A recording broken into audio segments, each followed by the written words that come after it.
So core reasons really, why do people take drugs and how do they kind of get into drugs? So let's talk about kind of drugs awareness. So core reasons, I think from my perspective, probably self-medication is what we definitely hear every single day.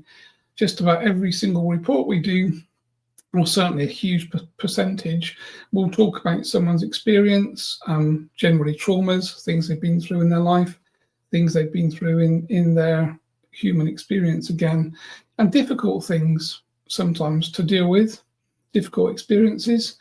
Lots of people talk about self-medication. So it's emotional relief, I guess, is what we're talking about. People that are self-medicating are kind of finding some sort of emotional relief in the traumas and the pains they're going through.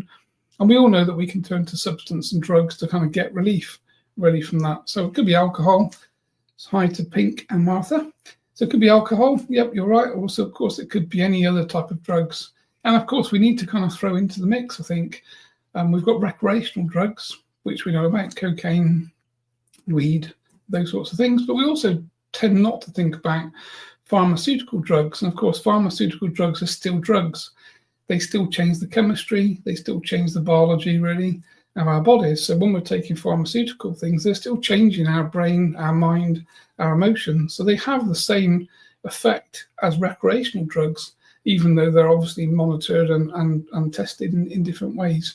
So drugs of any kind, for me, really come into the same kind of category. Anything that you put in your mouth, that you swallow, or you inject, of course, into your bloodstream, that changes your perception, changes your mental state from a drugs or recreational perspective, is the same thing, really. I think that's my sort of take on it. And I guess we do that to do things like it sort of blunts anxiety. People that have got low mood can turn to recreational drugs and drugs to feel better, or whether that be pharmaceuticals or recreational.